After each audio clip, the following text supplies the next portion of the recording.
Hey guys, what's up? Welcome back to the Medium Cool Show. Today we're going to be discussing the 1989 martial arts action film starring the one and only Jean-Claude Van Damme. And the film is Kickboxer, directed by David Worth.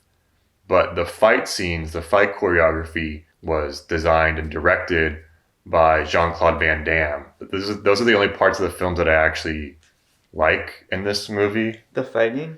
Yeah, the fighting is the best part of the movie, Yeah. which was directed and choreographed by Jean-Claude Van Damme. I mean, it's what you come to expect in a Jean-Claude Van Damme film, like kick-ass fighting, you know? Yeah, this movie, it has like a very, very like simple structure to it. Yeah, it's after seeing a lot of his films now, I Yeah, think we're kind of picking up on how formulaic it is, you know? yeah, It's very similar to Bloodsport. yeah, just not as good. Not as good, but still cool. Still hits all the beats that you want it to hit, you know? Yeah, I thought this was interesting because I told you this. This is the first Jean-Claude Van Damme movie I've seen where he doesn't start off immediately as just a badass. mm. Like he's just some brother of He's the some like corner. professional. He's the corner man of his brother, who's a Muay Thai kickboxing champion. Hmm. He's like the world. He's like the world champion of Muay Thai kickboxing, and And Jean-Claude's just like his Belgian brother. they yeah, they always throw in some like, oh, dad raised me in America and mom raised you in Belgium or something like some like yeah. little sentence that like explains why he can't Well, he hide his sounds. accent. Yeah. Yeah, like they just have to throw that in there. Yeah. But like we said with most Jean-Claude Van Damme films, the narrative is just a vehicle for the action set pieces, right? Yeah, definitely. Even though like there are some action set pieces in this, but there's not as many, and the story kind of like flounders, and the writing isn't as good as like some of the other ones. It's not as tight knit. Like there's only like I don't know how many fight scenes in it. There's only like three or four actual like fight scenes in it, Hmm. and then the ones with Jean-Claude Van Damme, there's probably only like three of them, Hmm. maybe, plus like training montages. But yeah, I see your point with the usually when he starts out, he's already is the badass. Throughout the movie, we see him unleashed Yeah. from resisting to be unleashed. But that's like the whole tension of it is that with other movies, the tension is that, oh, we know he's a badass, but he decides to withhold from using his badassery, Yeah. even though eventually he just unleashes. And that's like the whole catharsis with his movies. With this one, I guess the tension is with him getting revenge for his brother who was paralyzed in a Muay Thai underground fight in Thailand because he's pretty much provoked to go. His brother is the world class boxer, kickboxer, and he's pretty much provoked. The brother's provoked to go to Thailand to fight the best kickboxers in the world, where Muay Thai was invented. Yeah. So he decides to go. They decide to go to Thailand together to fight this guy. His name is Tong Ho or some shit. Yeah. What was his name? His name was like Tong Yeah, Tom Ho. Poe, yeah. And right before the fight, Jean-Claude Van Damme is witnessing Tong Ho like kick the shit out of like this brick pillar. Yeah, like in his locker room. Yeah, yeah, Locks eyes with him and he's scared shitless, dude. yeah. And he goes and he really tries to warn his brother not to fight this guy. And he's like, dude, no, like what the fuck? Like we came all the way out here to fight. Like I'm gonna prove myself. Hmm. And His brother's arrogant and it's clear right off the bat, you know, this is not a guy that's like a reliable character no, for Jean-Claude Van Damme to like really look up to. no, like we know what's gonna happen. Yeah, we know how this is gonna work out, and he gets in a fight, and his brother's basically humiliated in this fight. The world class kickboxer in America is humiliated by this like random guy, Tom Poe, and just paralyzed at the end. From the waist down. Mm-hmm, Yeah, he has this fight after getting like he gets his ass kicked. You know, Jean-Claude Van Damme throws in the towel to end the fight. Yeah, But then Tong Po kicks the fucking towel yeah, off the floor and then fucking like hits his brother in the back while he's already down and paralyzing him from the waist down so he can never fight again. yeah. It's fucked up. And that's the catalyst for the revenge plot. Yeah. we have the motivation for the revenge, which is to avenge his brother who is paralyzed. So what he tries to do is he tries to go to some local boxing ring to get some training from some guys, but they just laugh at him. They literally laugh in his face. Like he's like a little bitch, and they're like, "What the fuck you doing here? You want to fight Tong Po? Get the fuck out of here, white boy." Yeah. And he ends up meeting this ex-Vietnam War vet, this black dude. I think his name was like Harold, you know? Yeah. This guy is kind of like a pimp type character, you know? He has a nice mouthpiece with the ladies, you know what I'm saying? A sleazy little guy, but he's just trying to make it work. Yeah. And for some reason, you know, we learned that he has sympathy for Jean-Claude Van Damme because he also lost his own brother in the war. It really resonates with him, what Jean-Claude Van Damme went through, because Jean-Claude Van Damme was also helpless on the sideline while his brother was getting hit, and then he feels like he couldn't do anything in the war to like help people when he like it really came to danger. He just like froze. And he tells Jean-Claude Van Damme this like very personal thing, you know, and, like, kind of explains his character's motivation. But anyway, he comes to Jean-Claude Van Damme and he's like, "Hey, I think I know one person that would be willing to train you." Yeah. And Xiao Cho. And he takes him out to the middle of nowhere. Yeah, to like the middle of this kind of like jungle place where there's like a village of people, and it's kind of like overrun by this gangster named Freddie Lee, who's part of this crime syndicate. Yeah. You know, initially Xiao Cho meets Jean-Claude Van Damme, and he doesn't want to train him at first, but then one day when Jean-Claude Van Damme is in the village, he meets this cute little Thai girl named Mai Li who runs this shop in the village, and a couple of the gangsters come by and they're trying to, and because they run this little like village, and they want their take of the money, and they're doing it really rudely and aggressively to Mai Li, but this time Jean-Claude Van Damme is there and he's like, "Hey, like, stop fucking around with her, like, or else." And they're like, "What are you gonna do?" And then he fucking He's like beats the shit out of these guys, and we're like, "Yes, finally we get a fight scene." Yeah, finally. Jesus Christ, dude. Yeah. Like, oh my god, he was badass this whole time. Yeah, he was badass this whole time, and you're like, damn, like, so he has some training. He's not just like a little like bitch karate kid type kid who doesn't know anything. Yeah. He actually has some training, but he's not at the level yet to go against Tong Po. Yeah. And after like, fuck this story, you know what I mean? Like, we don't need to talk about this story. Like, we got to the fights.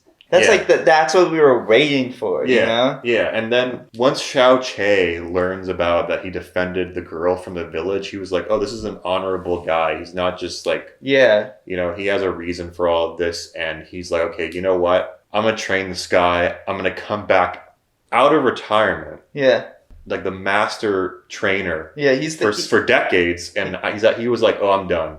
He's done." Yeah, done. He's not gonna do it anymore. Yeah. He's done. But for, you know, when he sees this honorable guy come in to save this helpless woman who couldn't defend herself, he's like, "You know what? I'm cutting him out of retirement to train this guy because he sees the value in doing it." Yeah. So what we have here is sort of like this wax on, wax off training montage, but it's my god. But here's the thing, dude. I don't mind training montages as long as they're that montages. Yeah. This was like maybe training for 30 minutes of the movie, dude. Like, I was like, this is way too fucking long. Let's get to like another action scene or something. It's just him like, you know, slowly getting better. Like, oh, he can't kick that high yet. Oh, 5 minutes later, oh, he kicked it. You know, like... Like, for someone who's seen a lot of training montages, this one was quite lackluster and basic for my taste. You know, I mean, this is like a late 80s, like, action movie. Yeah. But we have this sort of Karate Kid type montage where he's, like, fighting and, like, kicking the fucking tree and then getting his legs fucking stretched out. What's the guy's name that's stretching him? Xiao Che? Yeah, Xiao Chen's like... like really into it, dude. Yeah, and I was like, what the fuck is the point of that? It's just to show his fucking bulge. Yeah. Like, he just has like these really short shorts on, and he's just like, Yeah. Like, and it's kind of gay. Well, yeah. It's always a little there's always a little something in this Yeah. movie. There's nothing wrong with that, you know? Yeah. It's what you sign up for with him. Yeah, so basically he gets good enough to do a test fight with a local legend where he fights the guy and he wins the match, which makes the crime syndicate a little bit worried. They're a little bit worried at this point because they're like, okay, we don't want to get embarrassed by this fucking guy. And during this match, they're like shouting something, like all the crowd starts shouting something in Thai, and he's like, what does that mean? They're like, Count Jing Do, Count Jing Do. And he's like, what is that? And they're like, they're calling you the White Warrior. Yeah. And so he gets this name, the White Warrior, and he kind of becomes a little bit of a legend, you know. It's so fucked. He gets some like notoriety in the streets of this, like, you know, of Bangkok, wherever the fuck they are. And they're gonna get ready for this big fight against Tong Po, the initial, you know, villain that they wanna, so the brother can be avenged. Mm-hmm. Basically, what happens is to stifle his progress, a number of things happen. First, Mai Li gets kidnapped, beaten, and raped. Right? Just wild. Yeah. They fucking punch her and they like rip her. You see her boobs, and then we don't see the rape, but we learn later that she was raped because she tells him about it. No, she doesn't tell him about it. She tells like Harold about it. Oh, the black dude. But yeah. like, she's like, I don't want to distract him from his fight. It's like, Yeah. the fuck? Yeah, so that's one thing that happens. Another thing that happens is before the fight, they're going to fight in this traditional way where they're going to have resin gloves dipped into glass to make it extra dangerous. So the stakes are extra high. Their fight's all ready to go. He's trained. He's like, you know, he's kicked this fucking whole tree down against his wishes to prove that he can fight.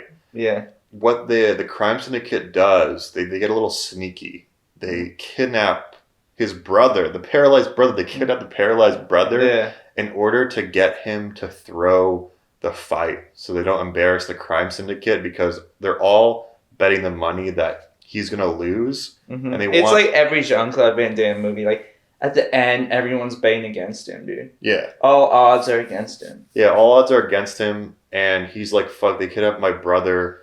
And they want him to throw the fight in order for them to win and not to be embarrassed, because they're betting a lot of money on it. So we get to the final fight, right? And this is another thing about this movie, is that, like, I wish it was more of a tournament style where he has to, like, fight a bunch of guys to get to that. That's why Bloodsport's so sick. That's why Bloodsport is so sick, because it's tournament style. You see all these different people fighting. Yeah, I love that. Yeah, and that's why Lionheart is sick too, is because he has to like work his way up tournament style to fight the biggest guy. But in this one, he only has like two. He only has one proper in the ring fight before he fights the main guy.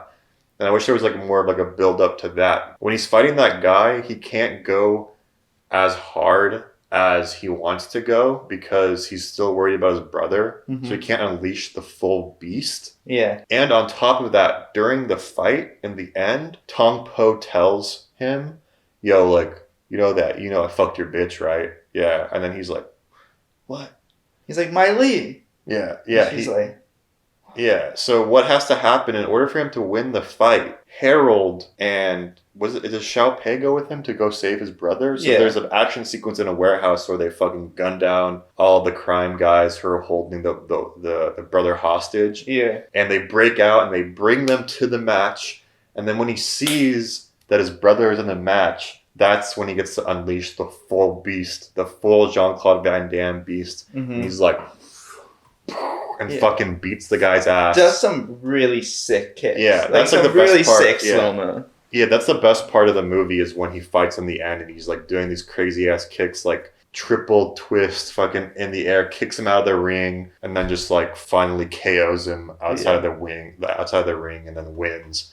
And then that's the end of the movie. Yeah, he's like, is he thinking of like paralyzing him at some point? And he might goes against it or something. But I think he just kicks him and he just falls over and he's done. He wins the match and he's a hero for the people. Yeah. Yeah, and that's the ending. He wins the game, which is really predictable. It was really predictable. Yeah. I just wish there were more fights. I'd say there's like maybe at most 4 fights in this movie. There's like the Well, one there's the bar scene that's the cool. bar scene where he's dancing. Yeah, that was really cringe. That was hard really to cheesy, watch. dude. That was really hard to watch. Yeah. But no, I actually do like that scene where he's like, "Oh, let's go to this bar. Like, we're not done with our training yet, but let's go to this bar. It's part of our training." And then when he goes to the bar, he starts telling. What does he start telling them all? Like, He oh, starts telling them all like he thinks they're weak or like he oh thinks yeah, he can yeah, kick yeah, your yeah, yeah. He ass or starts, something. yeah. So then they all start to fight him, and he has to fucking fight the whole entire bar, and he wins. And he's like, "Yeah, that was excellent training. Like that was, that was cool. That was a little cool." No, but that's what thing. that's what sets him up for the fight. Is that bar scene because they go to the bar where all the like mercenaries and like villains are. Yeah. And he kicks their ass, and they're like, "Okay, he's ready to fight Tompo." Okay, that makes more sense. Yeah, but it was also part of his training as well. Yeah, I guess so.